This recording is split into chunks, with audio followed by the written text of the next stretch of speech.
Praise the Lord. வாழ்வை வளமாக்கும் தேவ வார்த்தை 1 பேதுருவின் புஸ்தகம் 5ஆம் அதிகாரம் 7ஆம் வசனம். அவர் உங்களை விசாரிக்கிறவரானபடியால் உங்கள் கவலைகளை எல்லாம் அவர் மேல் வைத்து விடுங்கள். பிரியமானவர்களே, அவர் உங்களை விசாரிக்கிறவர். உங்கள் கவலைகளை எல்லாம் அவர் மேல் நீங்கள் வைத்துவிட வேண்டும் என்று வேதம் அருமையாய் பதிவிட்டிருக்கிறது. நாளின் பிரியமானவர்களே, உங்கள் வாழ்க்கையில் என்னை விசாரிப்பதற்கு யாரும் இல்லை என்று சொல்லி கலங்கி தவித்து கொண்டிருக்கிறீர்களா? அல்லது உங்களுடைய சூழ்நிலையிலே எனக்கு உதவி செய்வார் யாரும் இல்லை என்று சொல்லி சோர்ந்து போயிருக்கிறீர்களா? உங்கள் பலவீனத்திலே என்னை விசாரிப்பதற்கு கரிசனையுள்ள ஒருவரும் இல்லையே என்று சொல்லி அங்கலாய்த்து கொண்டிருக்கிறீர்களா? கவலைப்படாதிருங்கள். கர்த்தர் இயேசு உங்களை விசாரிக்கிறவராய் இருக்கிறார். வேத வாக்கியம் அப்படியாய் சொல்லுகிறதல்லவா? இந்த உலகத்திலே மனுஷன் நம்மை மறந்து போகலாம், உறவுகள் நம்மை உதறி தள்ளலாம். இப்படிப்பட்ட காலகட்டங்களிலே நம்முடைய ஆத்துமா, நம்முடைய இருதயம் மிகவும் தொய்ந்த நிலையிலே காணப்படும். அதனால்தான் சங்கீதம் 55:22 இப்படியாய் சொல்லப்பட்டிருக்கிறது, கர்த்தர் மேல் உன் பாரத்தை வைத்துவிடு, அவர் உன்னை ஆதரிப்பார், நீதிமானை ஒருபோதும் அவர் தள்ளாட ஒட்டார்.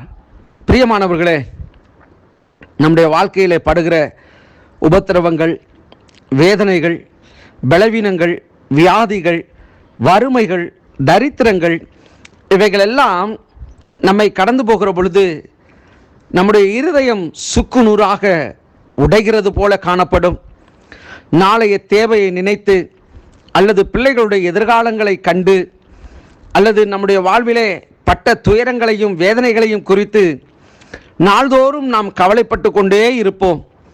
அதனால்தான் வேதம் சொல்லுகிறது, கர்த்தர் மேல் உன் பாரத்தை வைத்துவிடு, அவர் உன்னை விசாரிக்கிறவர். இந்த உலகத்திலே நம்மை அநேகர் மறந்து போயிருக்கலாம்.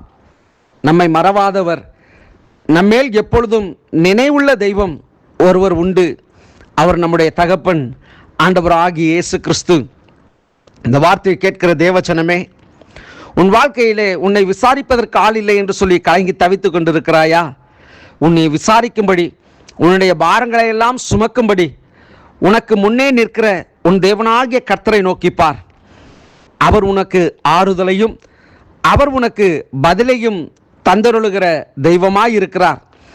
அவர் உன்னோடு கூட இருக்கிற பொழுது ஏன் நீ கலங்குகிறாய்? அவர் உன்னோடு கூட இருக்கிற பொழுது நீ ஏன் பயப்படுகிறாய்? உன்னுடைய சரீர பலவீனத்தின் நிமித்தம் மரித்து விடுவேனோ என்று சொல்லி நீ கலங்கி கொண்டிருக்கிறாயா? ஒரு நாளும் தேவன் அதை அனுமதிக்க மாட்டார். ஏனென்று சொன்னால், உன்னுடைய நாட்கள் அவருடைய கரத்தில் இருக்கிறது. அவருடைய சித்தம் இல்லாமல் ஒன்றும் உன் வாழ்க்கையில் நடக்காது. ஆகவே உன்னுடைய பயத்தை குறித்து, உன்னுடைய பயத்திலிருந்து நீ விடுதலை பெறும்படிக்கு, உனக்கு விடுதலை தரும்படிக்கு கிறிஸ்து இயேசு அவர் உனக்காக பலியானார்.